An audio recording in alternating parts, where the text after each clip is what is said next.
Renaud, à 72 ans, est l'un des artistes les plus appréciés de France, un homme à la voix rauque distinctive et aux chansons pleines d'âme. Mais derrière son extérieur robuste se cache un homme d'une profonde tristesse. Né à Paris le 11 mai 1952, il grandit dans une famille intellectuelle du quartier d'Alésia, dans le 14e arrondissement, où les grands rêves sont souvent remis en cause par les bouleversements sociaux et personnels.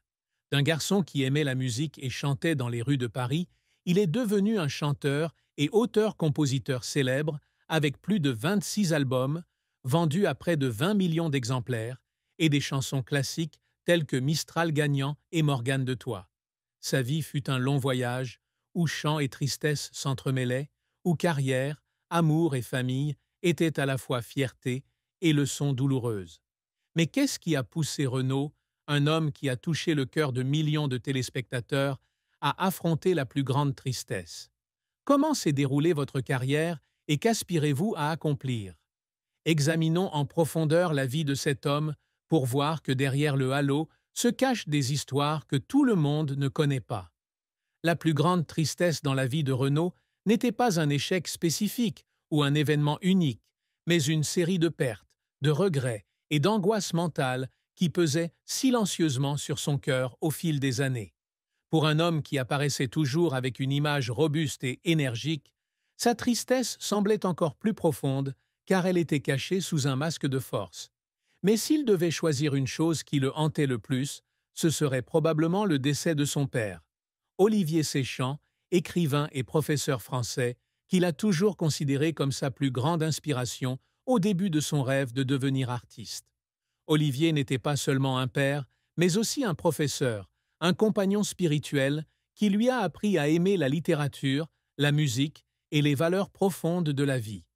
Quand Renaud était jeune, sa famille vivait dans un petit appartement du 14e arrondissement de Paris, où il a grandi avec 5 frères et sœurs, David, Christine, Thierry, Sophie et lui-même.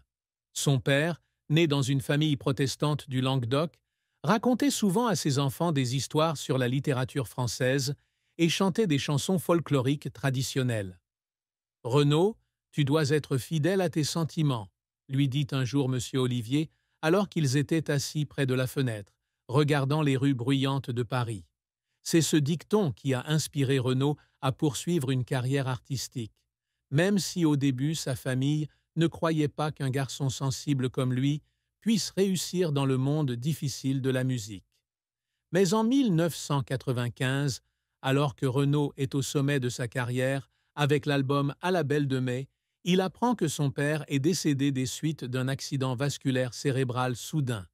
Ce fut un grand choc, car il pensait toujours avoir tout le temps de partager ses succès avec son père, de l'emmener au concert qu'il rêvait de voir. Les années chargées et un emploi du temps chargé l'ont empêché d'être avec son père autant qu'il le souhaitait.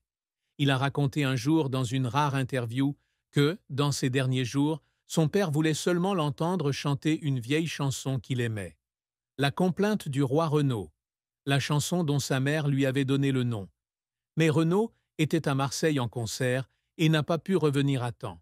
Cette nuit-là, après les funérailles, Renaud était assis seul dans l'ancien appartement familial à Paris, regardant le fauteuil où son père avait l'habitude de s'asseoir et pleurant.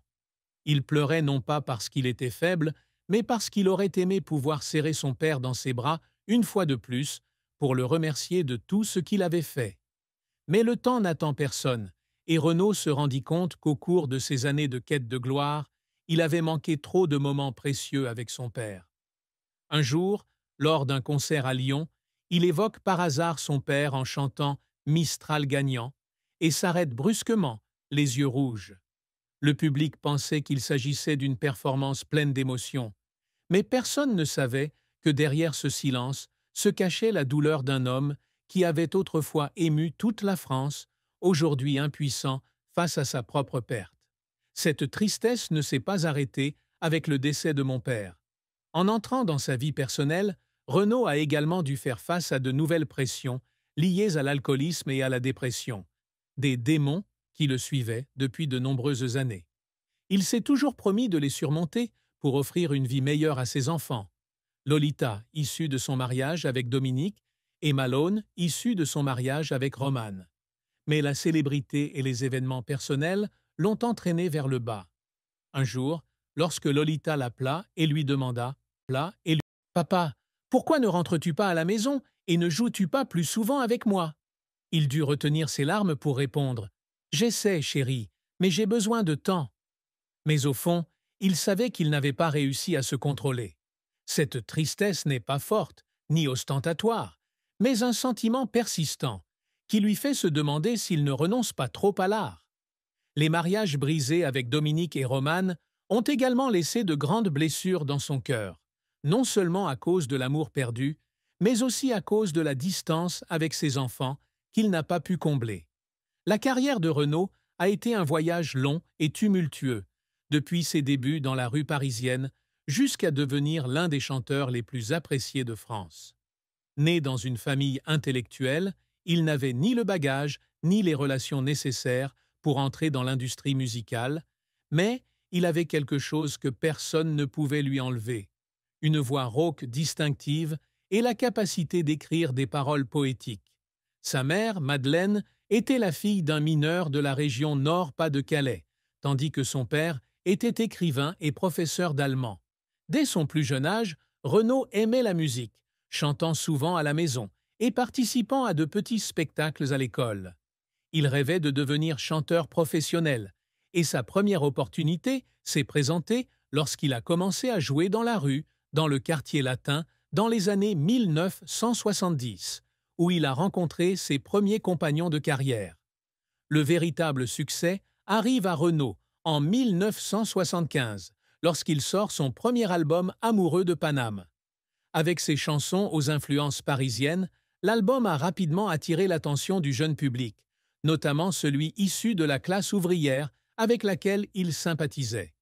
Vient ensuite Laisse béton, 1977, une chanson rebelle reflétant son mécontentement envers la société bourgeoise et le gouvernement. Les années 1980 marquent l'apogée de sa carrière avec des albums comme Marche à l'ombre, 1980, et Morgane de toi, 1983, dans lesquels la chanson Morgane de toi, écrite pour sa fille Lolita, devient l'une de ses chansons les plus célèbres. L'album Mistral gagnant, 1985, fut une étape majeure, non seulement un succès commercial avec plus d'1 million d'exemplaires vendus, mais aussi considéré comme un chef-d'œuvre artistique, où il combinait tristesse personnelle et tendresse pour la famille. Mais sa carrière n'a pas toujours été un long fleuve tranquille. À la fin des années 1990, après des années de lutte contre l'alcoolisme, il est entré dans une période de crise, ne parvenant pas à sortir d'albums significatifs. L'album Le Pity Bal du samedi soir, 1999, ne rencontre pas le succès escompté, lui faisant ressentir pour la première fois la pression de l'échec. Il a raconté un jour que lorsqu'il a appris la nouvelle de la baisse des ventes, il s'est assis seul dans son appartement à Paris et a pleuré. Il a pleuré non pas parce qu'il avait perdu de l'argent, mais parce qu'il se sentait comme un échec de ne pas être capable de répondre aux attentes du public. Cet échec n'a pas brisé Renaud. Il décide de redoubler d'efforts et l'album Boucan d'enfer, 2002, marque son retour en force avec la chanson Manhattan Kaboul, un duo avec Axel Red, qui devient un énorme succès, réfléchissant sur des problématiques mondiales comme la guerre et le terrorisme. L'album s'est vendu à plus de 2 millions d'exemplaires, ce qui lui a valu 3 victoires de la musique en 2003, dont celle d'album de l'année. Mais ce retour s'accompagnait également de nouveaux défis, car sa santé mentale continuait de décliner. En 2009, il sort Molly Malone, Ballade irlandaise, un album de chansons folkloriques irlandaises, mais sa voix faible et parfois fausse suscite la controverse. Il a raconté un jour qu'après avoir lu les commentaires négatifs, il s'est assis seul dans son studio d'enregistrement à Dublin et a pleuré, se demandant s'il avait encore la force de continuer. Mais Renaud n'a pas baissé les bras. Il a continué à travailler sans relâche, publiant Toujours debout, 2016. Un album qui a affirmé sa résilience après des années de lutte contre la maladie et la dépression. Il y avait des journées d'enregistrement qui duraient jusqu'à l'aube.